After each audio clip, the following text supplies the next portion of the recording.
ایک چھوٹی سی نیکی کیسے زندگی بدل سکتی ہے، جاننے کے لیے یہ کہانی ضرور سنیں۔ ایک مرتبہ کا ذکر ہے، ایک نیک تاجر کا ایک نیک غلام تھا جو نہایت ایماندار اور محنتی تھا۔ ایک دن تاجر نے غلام کو کچھ رقم دے کر بازار بھیجا تاکہ کچھ سامان خرید لے۔ غلام بازار گیا، سامان خریدا، باقی رقم لے کر واپس آیا۔ راستے میں اس نے دیکھا کہ ایک غریب آدمی بھوکا بیٹھا ہے۔ غلام کو اس پر رحم آ گیا اور اس نے اپنی جیب سے پیسے نکال کر اس غریب کو کھانا کھلایا۔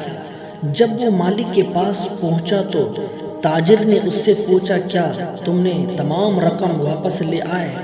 غلام نے ایمانداری سے جواب دیا، جی ہاں، لیکن میں نے اپنی جیب سے ایک بھوکے کو کھانا کھلایا ہے۔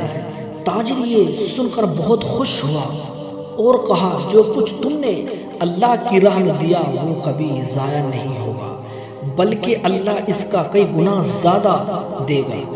چند دنوں کے بعد اچانک اس تاجر کا کاروبار پہلے سے زیادہ ترقی کرنے لگا، نفع بڑھتا گیا، وہ پہلے سے زیادہ خوشحال ہو گیا۔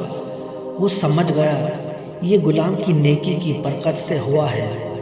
نتیجہ یہ ہے کہ اللہ کی راہ میں دیا کبھی ضائع نہیں جاتا۔